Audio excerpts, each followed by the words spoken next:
Moment से स्वागत करती हूँ आपका न्यूज मोमेंट हिंदी में।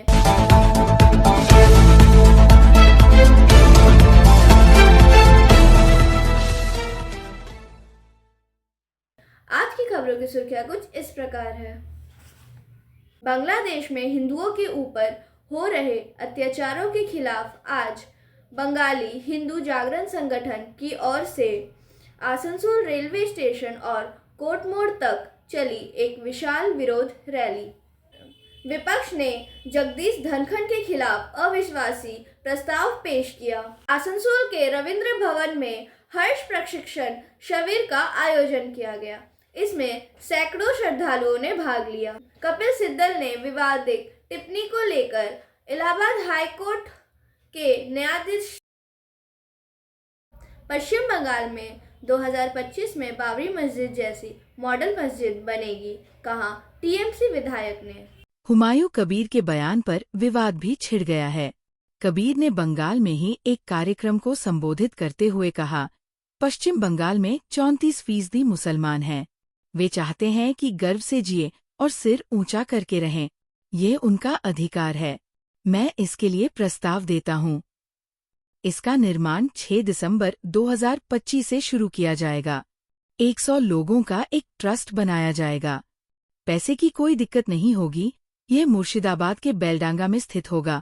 उन्होंने इस उद्देश्य के लिए 1 करोड़ रुपए दान करने का संकल्प लिया। श्री कबीर मुर्शिदाबाद के भरतपुर से विधायक है। कोर्ट स्मगलिंग केस पर आरोप तय, अब शुरू होगा ट्रायल। असनसोल कोर्ट से अंकित बीनू श्रीवास्तवा के वकील अभिषेक मुखोपाध्याय ने कहा कि कोयला तस्करी मामले में आज आरोप गठित हुआ। अगली सुनवाई 21 जनवरी को होगी। इस मामले की चार्जशीट में नामित 48 आरोपियों में से विकास मिश्रा 25 नवंबर को आसनसोल सीबीआई अदालत में व्यक्तिगत रूप से उपस्थित नहीं हुए, इसलिए उस दिन आरोप तय करने में देरी हुई। इस मामले के एक आरोपी विकास मिश्रा को रविवार 24 नवंबर को कोलकाता के कालीघाट थाना पुलिस ने गिरफ्तार कर लिया था। आइए सुनते हैं श्री अभिषेक मुखोपाध्याय क्या कहते हैं। चार्ज गठन हुआ। क्या केस? सीबीआई मामले में आज चार्ज गठन हुआ है। सबके खिलाफ में जो सीबीआई का एलिगेशन आया है कि कोयला चोरी करके ये लोग अपने इलीगली बेचे हैं और उसका जो पैसा आया है वो अपने एंजॉय किया। कितने जन की उपस्थिति थी सर? आज थे तीनों का वर्चुअल हुआ, बाकी सब थे। एक तो एब्सकॉन्डर है, बाकी 50 में एक एब्सकॉन्डर, बाकी तीनों का वर्चुअल हुआ, बाकी सब प्रेजेंट। अगली तिथि कब पड़ी है ट्रायल? 21 तारीख को, 21 जनवरी को। आज जो इंक्वायरी थी वो सीबीआई की तरफ से जो चार्जशीट दिया है उसके ऊपर से इंक्वायरी तो था। इंक्वायरी भी अभी भी चल रहा है, लेकिन ये सप्लीमेंट्री चार्जशीट के ऊपर में जितना एक्यूज आया है उनके ऊपर में ये चार्ज करा हुआ है। इस क्षेत्र में कोयला का तस्करी का आरोप है क्या है? हाँ। 21 तारीख को सुनवाई के दिन साक्षी को बुलाया गया है। हाँ, दोनों साक्षी को बुलाया गया है। टोटल कितने? 450 के करीब गवाह। आपका नाम सर? अभिषेक।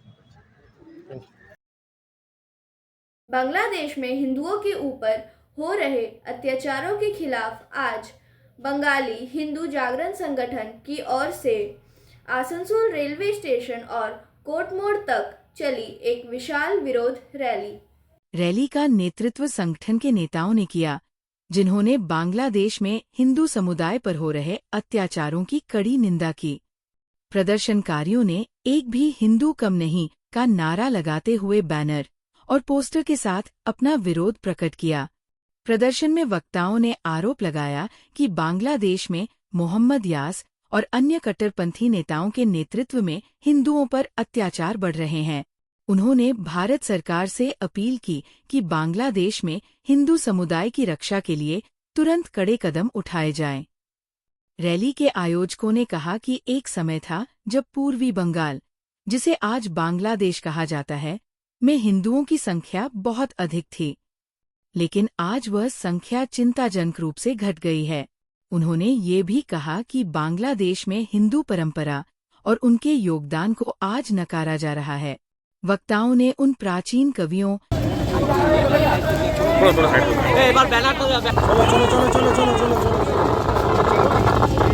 चलो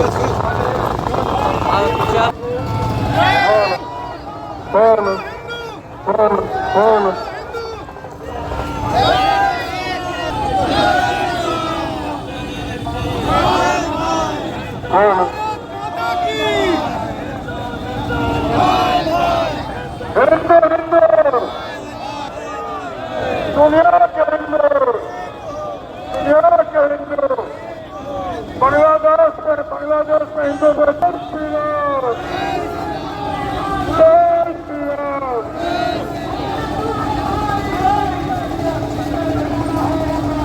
आइए सुनते हैं हिंदू जागरण मंच से श्री अमरिंद सरकार ने क्या कहा। আপনারা সকলে অবগত আছেন 2024 5ই আগস্টের পর বাংলাদেশের সরকার প্রধানমন্ত্রী পদত্যাগ করার পর ছাত্র আন্দোলনের নামে যে অরাজকতা, মুসলিম সন্ত্রাসবাদীরা একটার পর একটা মন্দির ভেঙেছে, মায়েদের সম্মানহানি করেছে, জমি কেড়ে নিয়েছে, বড় বড় অফিসারকে ঘিরে তাদের পদত্যাগ করেছে, একটা অরাজকতা চলছে। 1946 সাল, যদি কেউ নয়াখালী দাঙ্গার সম্বন্ধে সকলে অবগত আছে, ঠিক নয়াখালী দাঙ্গার পুনরাবৃত্তি হলো। 1971 মুক্তিযুদ্ধের নামে ভয়ঙ্কর হিন্দু নিধন যজ্ঞ চলেছে, হিন্দুদের কেটে রক্তের বন্যা বই দিয়েছে, মায়েদের সম্মানহানি করেছে, ভয়ে লক্ষ লক্ষ হিন্দু ভারতবর্ষে চলেছে। আপনারা সকলেই জানেন এক সময় বাংলাদেশে 24% হিন্দু ছিল, সেটা কমতে কমতে 7.2, মানে 1,37,00,000 হিন্দু আছে। লক্ষ লক্ষ হিন্দু হলো কি? সবাই ধর্মান্তকরণ হয়ে গেল, সবাই ভারতবর্ষে চলে এলো, সবাইকে মেরে দেওয়া হলো। এই ভয়ঙ্কর প্ল্যানিং 4 মাস ধরে চলছে, লাগাতার 4 মাস এই ভয়ঙ্কর হিন্দুদের অত্যাচারের ফলে হিন্দুদের ভয় খাইয়ে হিন্দু শূন্য করে বাংলাদেশ রাষ্ট্রটাকে করতে চাইছে। চিন্ময় প্রভু ইস্কনের মুখ না, চিন্ময় প্রভু হচ্ছে বাংলাদেশের সনাতনীদের মুখ। এক ডাকে রংপুর জেলাতে 4 লক্ষ হিন্দুকে জড়ো করে দিয়েছিল।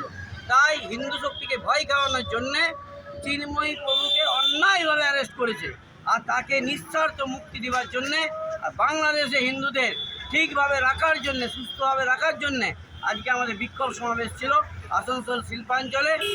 বঙ্গীয় হিন্দু জাগরণের তরফ থেকে আমরা সবাই সেই আন্দোলনে যোগদান করি। आपका परिचय? अमित सरकार हिंदू। विपक्ष ने जगदीश धनखड़ के खिलाफ अविश्वासी प्रस्ताव पेश किया। सीनियर रिपोर्टर संतराज प्रसाद के कांग्रेस के नेतृत्व वाले विपक्षी गुट ने मंगलवार सुबह राज्यसभा के सभापति जगदीप धनखड़ के खिलाफ अविश्वास प्रस्ताव पेश किया और सदन में पक्षपातपूर्ण कामकाज का आरोप लगाया। कांग्रेस, बंगाल की सत्तारूढ़ तृणमूल, अरविंद केजरीवाल की आम आदमी पार्टी, अखिलेश यादव की समाजवादी पार्टी, तमिलनाडु की द्रविड़ मुनेत्र कड़गम और लालू यादव की राष्ट्रीय जनता दल के सांसदों के 50 से अधिक हस्ताक्षरों वाला ये नोटिस राज्यसभा सचिवालय को सौंपा गया। नियम पुस्तिका के अनुसार श्री धनखड़ को हटाने का प्रस्ताव साधारण बहुमत से पारित होना चाहिए, यानी 50% प्लस 1 मतदान करने वाले राज्यसभा सांसदों से। फिर इसे लोकसभा में भी इसी अंतर से पारित होना चाहिए। और चूंकि विपक्ष के पास स्पष्ट बहुमत नहीं है, इसलिए श्री धनखड़ को बर्खास्त किए जाने की संभावना नहीं है। ये नोटिस दोनों सदनों में अराजकता के तुरंत बाद प्रस्तुत किया गया था, क्योंकि भारतीय जनता पार्टी के सांसदों और विपक्ष के सांसदों के बीच कांग्रेस नेता सोनिया गांधी और व्यवसायी जॉर्ज सोरोस के बीच कथित संबंधों सहित विभिन्न मुद्दों पर टकराव हुआ, जिसके कारण संसद को दिन भर के लिए स्थगित करना पड़ा। पुरुलिया शहर के रघुनाथपुर में एसबीआई ब्रांच के बगल में लगी भीषण आग। जानकारी के अनुसार सुबह करीब 10:08 बजे पुरुलिया के रघुनाथपुर शहर में एसबीआई बैंक के बगल की एक दुकान में भीषण आग लग गई। देखते ही देखते आग पूरी दुकान में फैल गई, जिससे व्यापक दहशत फैल गई। खबर मिलते ही मौके पर पहुंची रघुनाथपुर अग्निशमन विभाग की 2 गाड़ियां आग बुझाने में जुट गईं। दमकल कर्मियों ने कई घंटों की मशक्कत के बाद आग पर काबू पा लिया। हालांकि पुलिस प्रशासन ने आग लगने के कारण और नुकसान की जांच शुरू कर दी है। घटना में हुई नुकसान का समाचार लिखे जाने तक आकलन नहीं किया जा सका है। पूर्व रेलवे के आसनसोल मंडल ने जागरूक अभियान से यूटीएस ऑन मोबाइल ऐप को बढ़ावा दिया। आसनसोल पूर्व रेलवे का आसनसोल मंडल यूटीएस ऑन मोबाइल ऐप को बढ़ावा देने और यात्रियों को टिकट खरीदने के उचित तरीकों के बारे में जानकारी देने हेतु सक्रिय रूप से टिकट जांच और जागरूकता अभियान चला रहा है। ये पहल मंडल के प्रमुख वर्गों को कवर करती है और इसका उद्देश्य यात्रियों के बीच डिजिटल टिकटिंग को अपनाना बढ़ाना है। रेलवे के अधिकारीगण और स्वयंसेवक उक्त ऐप की विशेषताओं और लाभों को प्रदर्शित करते हुए लाइव प्रदर्शन किए हैं। यात्रियों को अनारक्षित टिकट बुक करने के लिए ऐप को डाउनलोड करने, रजिस्टर करने और उपयोग करने के तरीके के बारे में मार्गदर्शन किया गया। UTS on mobile app ticketing के लिए एक सुविधाजनक और कैशलेस समाधान प्रदान करता है, जिससे यात्रियों को टिकट काउंटरों पर लंबी कतारों से बचने और बहुमूल्य समय बचाने में मदद मिलती है। रेलवे अधिकारीगण और स्वयंसेवक लाइव डेमो के जरिए यात्रियों से जुड़ रहे हैं और उन्हें ऐप की विशेषताओं और लाभों के बारे में बता रहे हैं। यात्रियों को दिखाया जा रहा है कि कैसे ऐप डाउनलोड करें, रजिस्टर करें और अनारक्षित टिकट बुक करने के लिए इसका इस्तेमाल करें। यूटीएस ऑन मोबाइल ऐप बिना नकदी के ट्रेन टिकट खरीदने का एक सहज और सुविधाजनक तरीका प्रदान करता है, जो आपातकालीन स्थिति में या जल्दी में होने वाले यात्रियों के लिए विशेष रूप से फायदेमंद है। उक्त ऐप का उपयोग करके यात्री टिकट काउंटरों पर लंबी कतारों में खड़े होने से बच सकते हैं, जिससे समय और मेहनत दोनों की बचत होती है। मानकर दुर्गापुर और आसनसोल सहित प्रमुख स्टेशनों पर नियमित रूप से जागरूकता गतिविधियां आयोजित की जाती है, सूचनात्मक सामग्री वितरित की जाती है और टिकटिंग नियमों और ऐप की कार्यक्षमता के बारे में यात्रियों के प्रश्नों का समाधान किया जाता है। इस पहल में रेलवे मानदंडों का अनुपालन सुनिश्चित करने के उपाय भी शामिल हैं, जिससे यात्रियों को दंड से बचने के लिए वैध टिकटों के साथ यात्रा करने के लिए प्रोत्साहित किया जाता है। आसनसोल मंडल के प्रयासों को अच्छी प्रतिक्रिया मिली है। कई यात्रियों ने अभियान के लिए अपनी प्रशंसा व्यक्त की है और भविष्य की यात्रा के लिए ऐप को अपनाने की इच्छा जताई है। मंडल इन जागरूकता गतिविधियों को अपने अधिकार क्षेत्र के अन्य स्टेशनों तक विस्तारित करने की योजना बना रहा है, जिससे डिजिटल टिकटिंग के लाभों को और अधिक बढ़ावा मिले तथा यात्रियों के लिए निर्बाध यात्रा अनुभव सुनिश्चित हो सके। झोसी प्रयागराज रामबन स्टेशन के बैच दोहरीक्रमण कार्यों के लिए ट्रेनों का विनियमन। ऑडियो 7 आसनसोल बनारस प्रयागराज जंक्शन के झूसी प्रयागराज रामबाग के पैच दोहरीकरण के संबंध में नॉन इंटरलॉकिंग कार्य के कारण दिनांक 8 दिसंबर 2024 से 11 दिसंबर 2024 तक उक्त सेक्शन में निम्नलिखित व्यवस्था की गई है।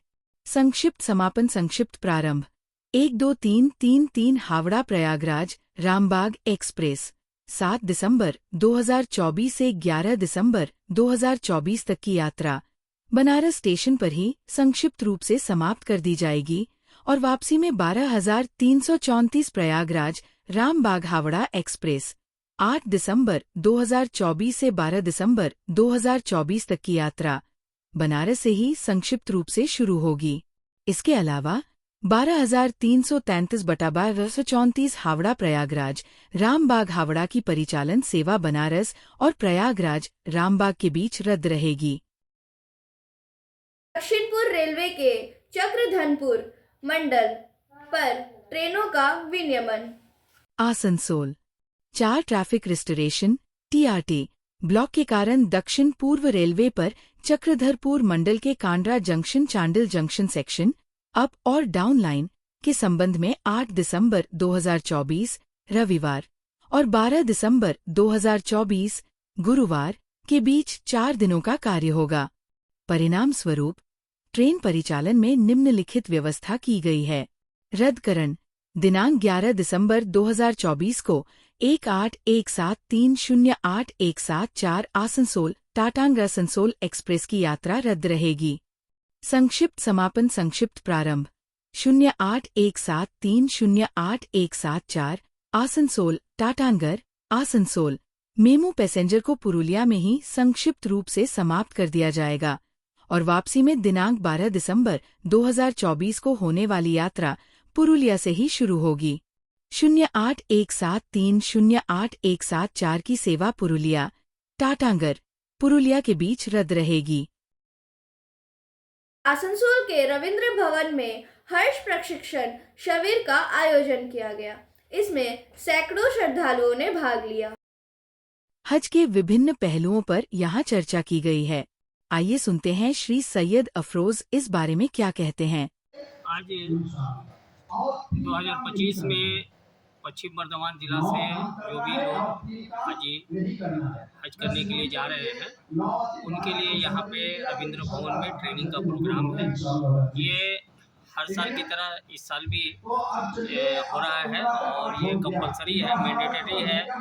ये इंडिया गवर्नमेंट के लिए के हिसाब से और सऊदी गवर्नमेंट के हिसाब से भी, क्योंकि जो लोग हज करने के लिए जाते हैं उनको पासपोर्ट से लेकर आपको जो डिपार्चर जो होता है एयरपोर्ट में इमिग्रेशन किस तरीके से कराना है, किस तरीके से लगेज ले जाना है और वहाँ पहुंचकर किस तरीके से अपने आप को जो है क्लियरेंस करना है और वहाँ पे किस तरीके से होटल में चेक इन करना है और सऊदी गवर्नमेंट्स के जो जो भी रूल्स है उनका जो अपना जो कैंप है, उसके बाद हज के जो 5 दिन है अरकान, उसमें क्या क्या चीज़ है शरीयत के एतबार से और गवर्नमेंट का जो रूल्स है उसको भी किस तरीके से फॉलो करना है, किस तरीके से अपनी जो लगेज है उसको अपने कवर नंबर के साथ में, यूनिक आईडी के साथ में उसको किस तरीके से उसको सेव करना है, आइडेंटिफाई करना है।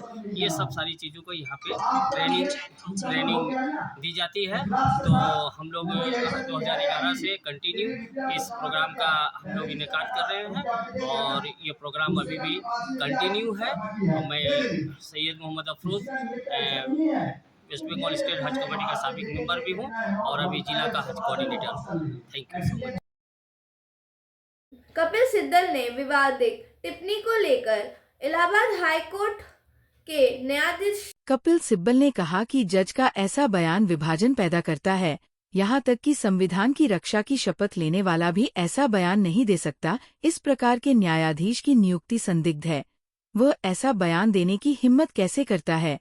वह इलाहाबाद उच्च न्यायालय के न्यायाधीश राजशेखर यादव के बयान को उद्धृत कर रहे थे। ऐसा बयान देने वाले न्यायाधीश अपने पद से इस्तीफा देकर भाजपा में शामिल हो जाते हैं। वीडियो के अंत में समय है मोमेंट के SMS का।